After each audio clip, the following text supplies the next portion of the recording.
Hi everyone, welcome back to another one of our webinars in the series of the Art of Storytelling. For those of you who've been with us from the beginning, thanks for coming back. And if you're new, welcome. Hope you find these sessions really insightful. If you've missed any of the previous ones, they're all available on our website if you want to catch up on anything that we might mention today that you're not aware of.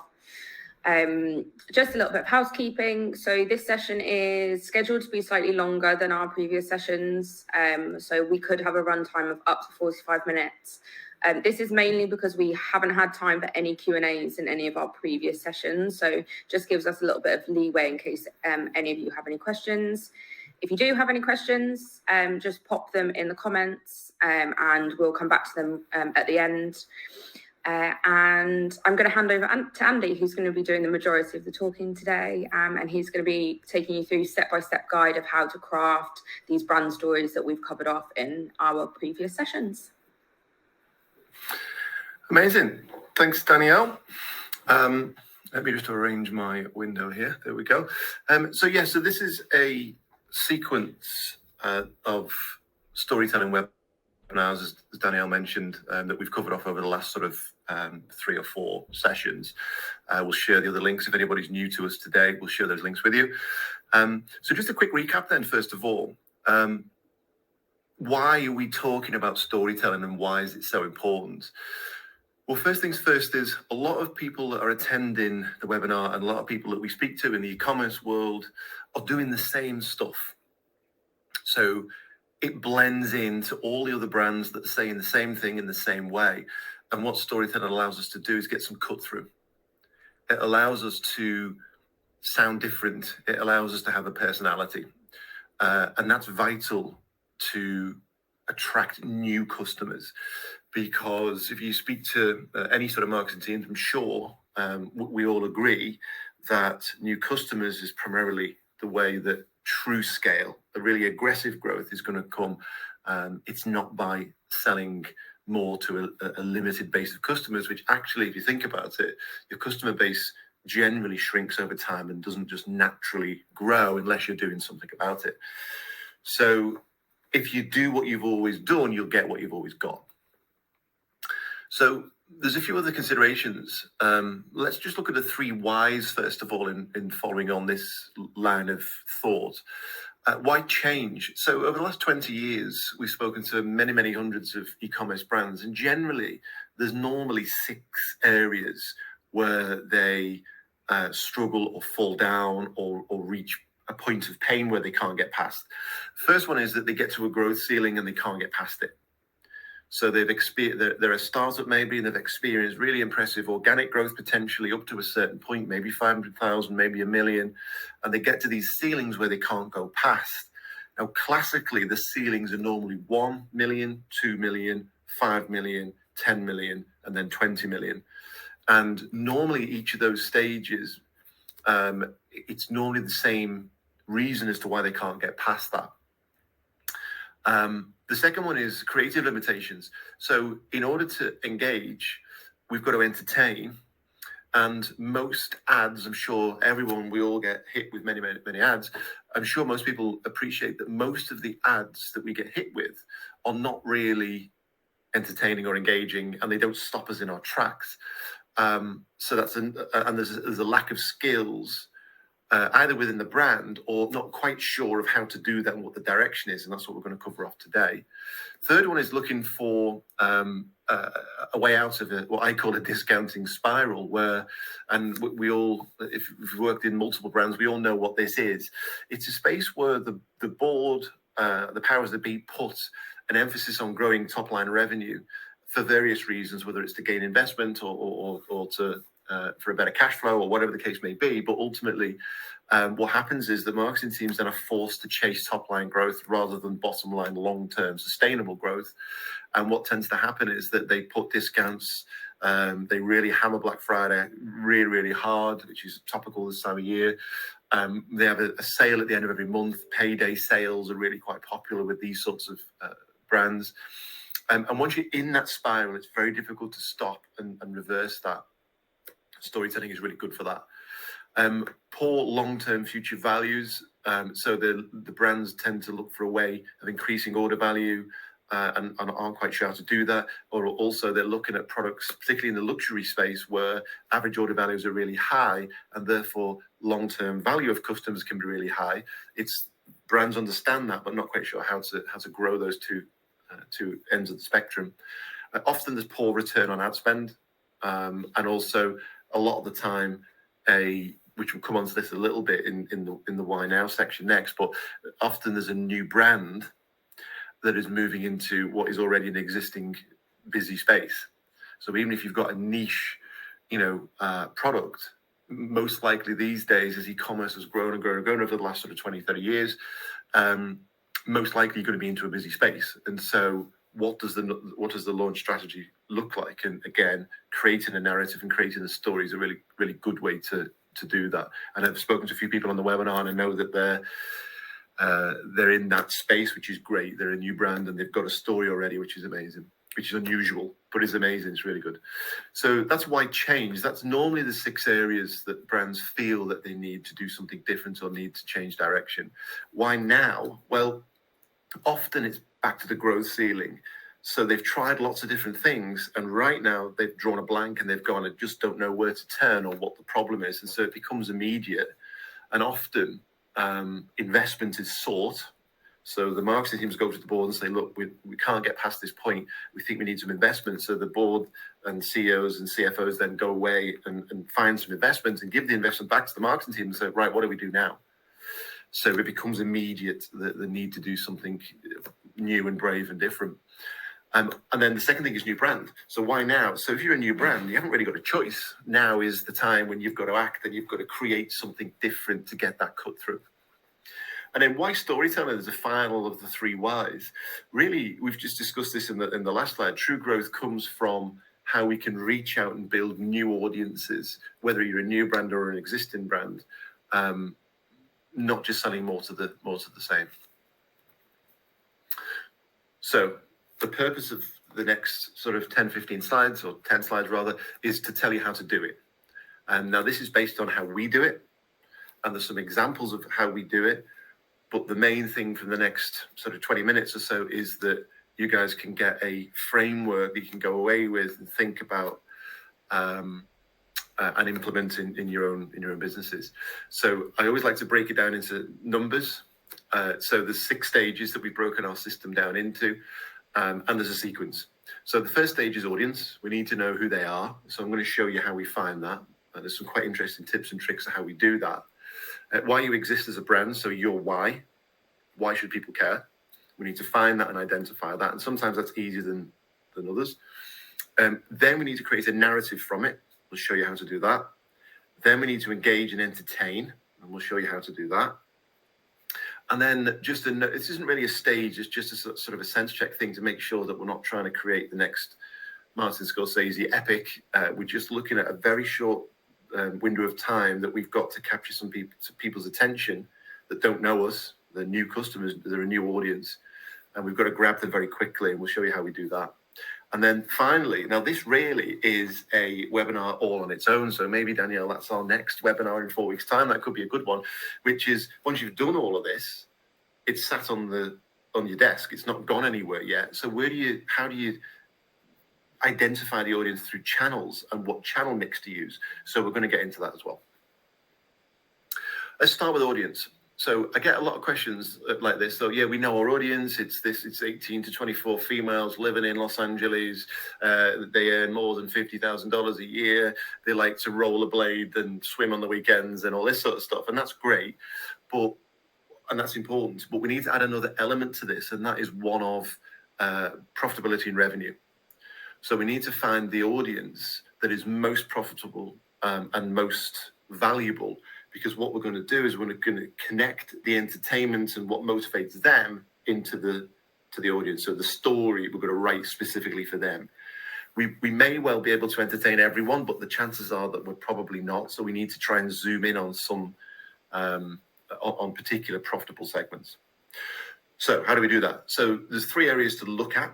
First of all, go to your CMS. So if you use Shopify or BigCommerce or Magento or anything like that, what we do is we use a system called RFM, which is a very common one. It's not our system. If you do a search for RFM, which is recency, frequency, monetary value, if you do a search for that, I think there's a Shopify article on it actually, but it's quite a clever thing. It takes some time to do. It's not massively engaged, time heavy, but what it allows you to do is go through your database and sort in 3 separate columns the recency of a purchase, then the frequency, then the value. And what happens is then if you build it in a template, you will get clear pockets of very recent buyers, high frequency. They might have bought 2 or 3 products in the last 30 days, and those products were all the top 5 products that you own, or that you sell rather. And what we then do is, from a visual point of view, it makes sense. You don't need to do this, but we find it's useful. You can then group them with a red, amber, green system. So the green system is your absolute, you need to talk to these people on a regular basis. Amber is if we catch them with our stories, that's quite good, but we're not too worried. And then the red ones are kind of people that have bought, 1 pair of flip-flops 6 years ago for the value of €3, So if you do that, you'll get your data into a nice thing, put it on the wall in the office, get a nice Miro board, visual. If you're visual learners, then stick it on a board like that. Like me, that's what I like to do. So you've got a traffic light system, and then do this once a quarter so that you're starting to update your data and have a really good understanding of who these people are, initially by revenue and profit really assigned to it as well. Also, Google Analytics 4 has got a really interesting feature, which wasn't as obvious and not as good in GA3, Universal Analytics, which is you've got the ability to build audiences by a huge range of sort of different approaches. So, for example, you can do it by demographics. You can do it by referring source. So what we use audiences for is we can track all of the Facebook traffic, for example, whether it's paid or organic. We can build an audience specifically for that. We can do the same for Google Ads. So any Google Ads traffic that come in, we can put that down as a separate audience. And what you can then do is you can then use those audiences in other systems. So, for example, in Google Ads, you can retarget a Facebook audience that you collect within Google Analytics 4. So it's really important to start to gather our red, amber, greens in our audiences in GA4. And then lastly, Klaviyo. So Klaviyo is really quite interested in terms of a system. They allow a lot of segmentation. So go to Klaviyo maybe even first before you do the RFM technique within Shopify, because you might already have that in Klaviyo. Once you've got that, I then suggest you then sort of overlay 2 things, geos and age. Now, Google Analytics 4 doesn't give you lots of demographics. The way it works is if you want to look at sort of revenue by channel, traffic by channel, it gives you all of the information. It's pretty accurate. It matches Shopify within, say, 10%. If you then start adding filters on, so age and then location, and then interests, you get down to nothing. So it'll show you very little data. So try not to drill down too far. Be interested in the geos and be interested in the age demographics. And then start to look at the trends that you find. And then what you can do is then map the trends that you see in geos, the trends that you see in age, along back into your RFM research, which shows your recency, frequency, and your monetary value. And you start to get a really good indication of who your audience is. So this is an output of all of that work that we did for clients of ours, Ancient Greek Sandals. And we give them a picture and we give them a name. So this is Ella Edris. She is the highest user volume and revenue generating audience that we identified. And this is her information. So we call her young-ish European fashionistas. Her ages are 18 to 34. And there's another bracket, 35 to 54, that works really well. Obviously female, largely based in Europe. Now, going back to this slide, we produce visuals like this. Again, I'm a visual learner, so I want to see where are they in the US, where are they in the UK, and where are they in Europe, and how do they differ between things like volume, conversion rate, revenue, but also a really interesting one is percentage of new customers versus returning. And you'll see in some of this data here, European customers have got a huge body of returning customers, and less so new, or not less so, but proportionally different than if you look at the US, where it's a huge 98% new versus 2% returning. And this is interesting for a few things. One is that you want to monitor these stats, because what you're going to be doing with building your narrative and your story to target new customers is that these stats are going to start to swing more towards new than returning, which is what you want. And then we start to put things like occupation and social stuff in there. We look at product needs, we look at marketing, where we think these people are going to respond best. And the top channels is based on where Ella Edris, in this case, where she sort of engages and spends most of her time. And you can get this from all sorts of tools and tricks.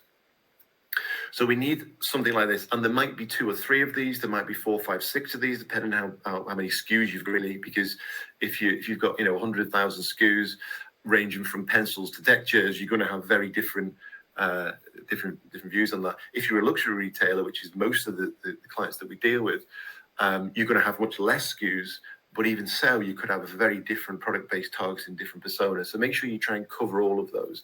Worst case scenario, make sure that they are your green base of customers, so your most profitable, most recent, and highest frequency customers. So once you've got that, we then need to find their why. So that's the audience. This is number 2. We need to find the why. And a lot of the time, it's all about finding or finding a balance between solutions and aspirations. So you've got to really have a think about where they sit and where your product is. Now, most of you, I think, on this call are luxury retailers, or certainly have higher order value products. So really, you are looking to either find out how your product solves a solution, or is it an aspiration? Because what you do can vary very different. So for example, if we bring Ella Edris back in, if you look at her occupation and social statements, very fashion conscious, interested in the arts, beauty and entertainment, interested in the celeb culture, normally employed in a creative field. Some of the product needs, they desire, not need, but are environmentally aware. So straight away, if we go back to this, solutions versus aspirations, this product that we want to position to Ella is aspirational, it's desire. They don't need a pair of, high order value sandals, in this case for ancient Greek sandals, but they desire them. And if we go a bit further, you'll find a bit more out in this data. So we can see, moving a bit further down, likes how products make her stand out, and likes to be different, but not at the cost of comfort. So we can start to get a bit of an idea of who Ella is, really. And hopefully what you're following now in this sequence is you start to get a picture of who she is, and therefore what type of story is going to stop her in her tracks. And then lastly, loves product history and product stories. So we can start to think a little bit about, particularly for ancient Greek sandals, how do we connect that to ancient Greece? And how do we start to think a little bit about how that narrative of ancient Greece, artisanal sandals, how are those things going to bring this narrative together? All of a sudden, you can see that this is starting to come to life. Remember this formula, really. So your audience persona plus the aspirational solution, or a bit of both, is where your narrative is. And so we arrived at 2 narratives for ancient Greek sandals: original design, original craftsmanship, original style, the original sandal by ancient Greek sandals. And then the other narrative we came up with was the original sandal sent from one goddess to another. So if we go back to some of the statements here, loves product history, loves product stories, so we can connect that. It's almost that metaphor of these ancient Greek gods created these perfect sandals and start to hand them down to you, and when you're wearing them, it makes you feel different, which is one of the statements that the product needs. Likes to be different. Who doesn't want to be a goddess? So you can start to see how we get to creating these narratives. And a lot of the time, and this is an interesting point here, product stories. I've spoken to so many retailers where they say, we can't really work out what the narrative is. We don't really know. We've been through the audience stuff and they're not quite sure. So I often just get them asking some open questions and start to ask them, what's the product history? So who designs it, and where does that start? Because most of the time, the stories are already in your brand, they're already in your creative. You've already shot the footage. You've already got the images. It's just how you connect that together. And often it's either what the vision of the founder was and why they started the business, or it's much more about the product history and where they come from. So for ancient Greek sandals, all of the sandals are named after Greek gods. Perfect. The third one is adding emotion. So you've got two choices when you start to add emotion. The reason why you do that is because this is the bit in the narrative. If you've got a nice story, a nice narrative, that's great, and it's really important. It's the first stage. But if you don't wrap emotion into it, that's the bit that stops us in our tracks. We are emotional beings as humans, and whether you're hard-nosed or not, a cleverly created story, particularly for Ella Edris in this case, that stops her in her tracks, is what's going to really make the difference between just another ad or something that resonates. But I want you to think, when you're trying to add this in, it doesn't mean crying or laughing. There's a lot of soft emotions in the sort of spectrum, which will work. I mean, a lot of the time, entertainment in the form of making people laugh, so comedy is really, really, really good. A lot of the time, comedy doesn't necessarily work for luxury brands. It's a much more softer, less obvious emotion that we need to tap into. And then I just want you to think about two things. An emotion is different than a reaction. So a reaction is temporary. It's something that is instant but makes you go, oh, but it can be forgettable. An emotion is lasting. It's something that makes you feel. And I'm sure if I asked all sort of 40, 50 people on this webinar whether or not they felt anything when they saw the very first John Lewis ad of its type in 2011, which, if you remember, I've put it in here so that you can cry along with me when you get it. But you remember, it's the boy that can't wait for Christmas to come, and everyone thinks, oh, he just wants his presents like all of us did when we were kids, and actually he can't wait to give the present to his parents. So it's that like twist at the end, which is fantastic. Great music, remastered old classics we used in these ads and still are to a certain degree. And so just going back to this briefly, do we think that this was reactionary by the audience, or do we think it was emotional response? Well, the answer really is into those 2 hours. It's not been temporary, has it? Because it's now 2023, and it's lasting. It's something that I'm talking about now in this presentation. I'm sure many other marketeers have talked about it and analysed it over the years as well. And just a little comment underneath there, does Q4 really need to be about discounting? Wow, open the can of worms, open the can of worms there. So to a certain degree, yes, and to a certain degree, no. In my experience, the balance between this Q4 period generally is probably one for another webinar. But the idea of sort of holding your breath for Black Friday, particularly as a luxury brand, is probably something that we need to move away from. And a way to do that is adding emotion. It's creating a story that's lasting. Black Friday, Cyber Monday is temporary, whereas creating true emotion is lasting. Okay, so we've got our narrative. We've understood the audience. We've got our narrative. That fits nicely for Ella Edris here. What we now need to do is think a little bit more about imagery. So you need to create some mood boards, which you can see here. We need to create a color palette. And the color palette is really interesting because that is also something that stops people in the tracks. If certain colors resonate with that audience, the better. And that's going to stop them quickly. And also bear in mind that there is psychology to color. So certain colors mean certain things. Now, we can't go into the psychology of it now because we've sort of got about 10 minutes left. But if you do some Googling, you can realize that some of the colors that we've introduced here mean something to Ella. And then tone of voice. So when we created the, Greek sandals passed down from one goddess to another, a lot of that came from a list of words that the client approves, or that Ella would, a combination of what the client approves, but also what Ella appreciates, that when she reads, she gets it. So artisanal, yet modern, classic, handcrafted, timeless, sustainable, ethically made. These are all things that came from the audience research piece.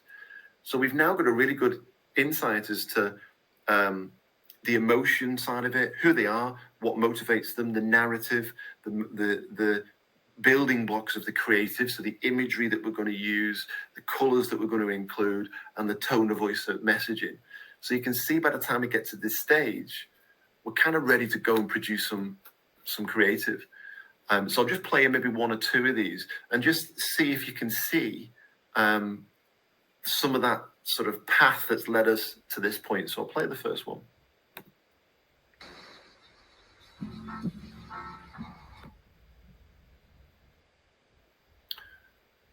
It's probably not going to play now, is it?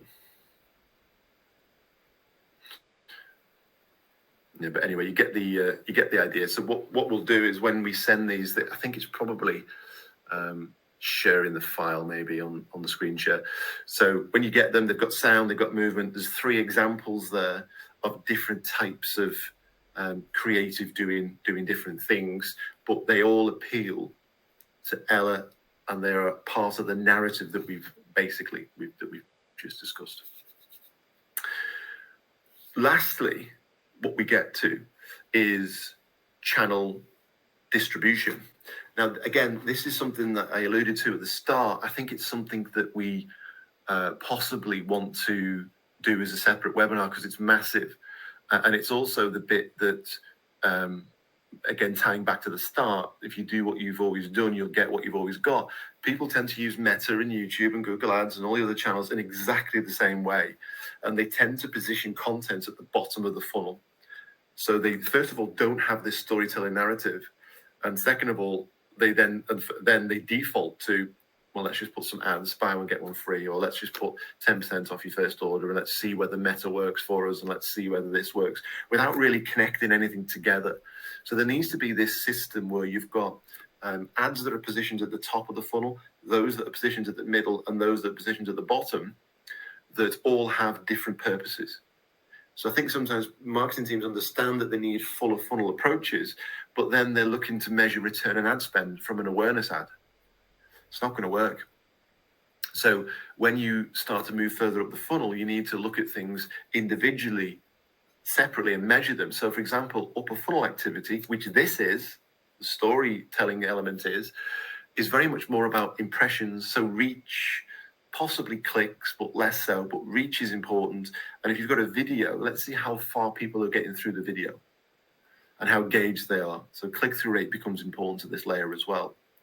Middle of the funnel becomes much more about a sort of a hybrid, really. So we start to introduce some ROAS-based metrics, some performance-based metrics, but it's still all about what we're trying to measure with the storytelling segment in our middle funnel activity is all about, if we're stopping people with our amazing new storytelling creative, what do we then say?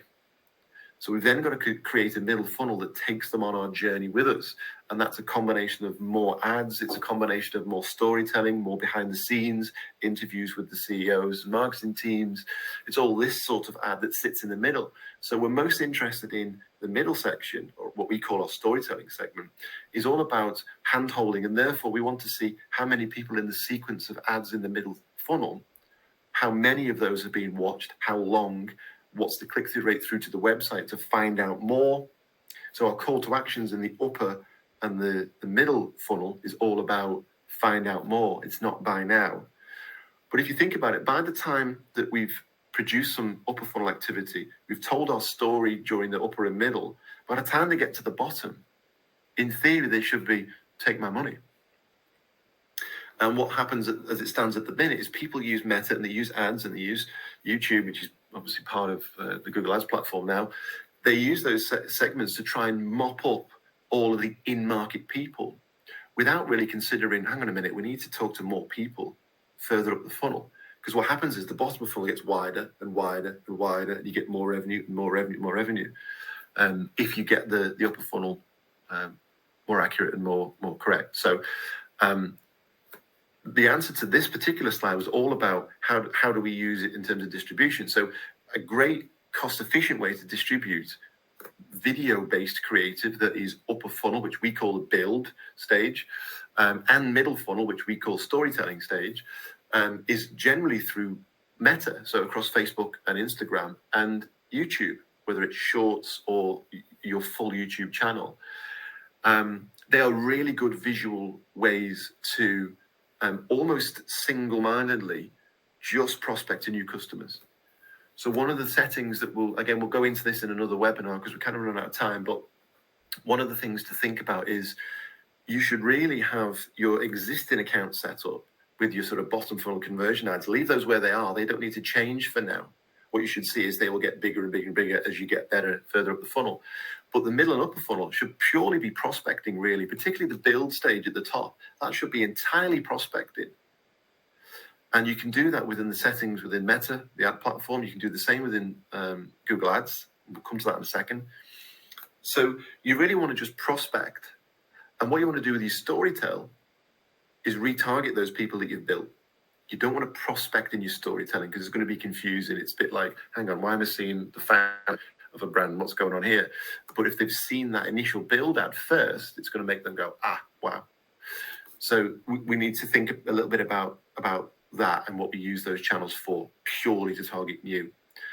Interesting updates from Google Ads recently is that we can use Google Ads, particularly PMax, as an upper funnel channel.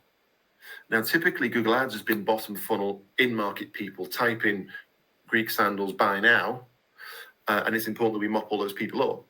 But what PMax can be set up as a separate campaign in addition to what you've got running currently, and you can have a setting that says, no, I want to exclude anybody that's visited the site in the last period of time, and I just want to focus on new people.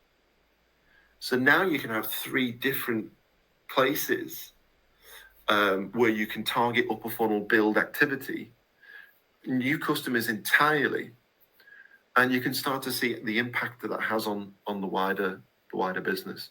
But I think there's more that we need to discuss here, Danielle. So I'm going to hand back to you now because we'll talk about some slides first, but maybe towards the end, I think if there's any questions about this is probably a place to have a good chat about this. If not, I think what we do is we maybe have a little look at doing another webinar on this because it's kind of like it's quite a big topic. Last one in terms of results. So for AGS, we in the first 12 months we took them from 2.7 million to 4.2 million. That was purely from the strategies that we've just discussed, and we're now in year 2, and we've got an even bigger target, and we're going to do even more of this type of activity. No discounting was used.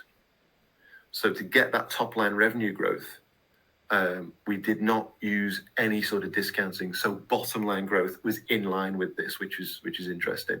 I've just put that, including pulling out of Black Friday, Cyber Monday.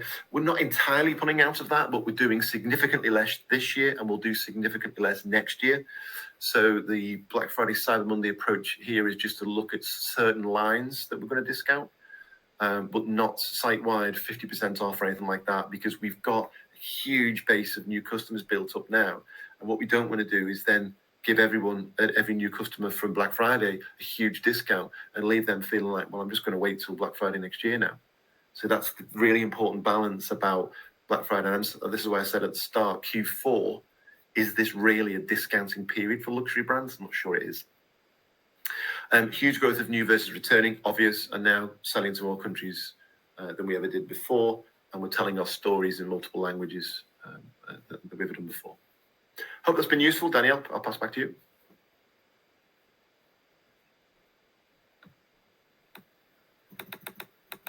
Danielle, are you there? Yes, sorry. We do just have one question, and it's around whether it has to be video or whether the same message could be sent across or displayed using static ads or carousels. That's a really good question. So I guess the answer is yes. It can be done via images. Carousels, the sort of collection ads do quite well at this as well, where you've got one on Meta, where you've got one sort of hero image and then sort of different images below. What I would say is video works better. Partly the moving picture stops the eye. It's simple as that sort of standard UX stuff. But it can be achieved with that. What I would say is try and fight for video if you can. And in almost every case, with our clients, we've noticed that the video is already there.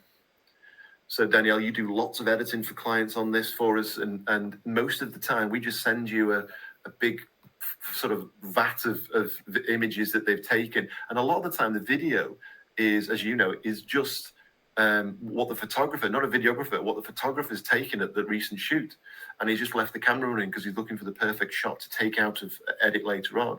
And so often it's just a model that's being directed. So turn your head here, turn your head here, look up a bit, look down a bit.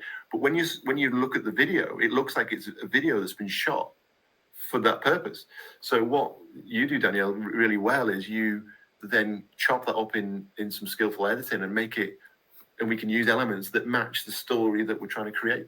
So I would say try and fight for video if you can. It can work. I think the best system for that is probably the collection ads on Meta, which, as I said, you can have your sort of hero stop people in the tracks image, and underneath you can have individual product images that maybe were on that model or whatever the case may be.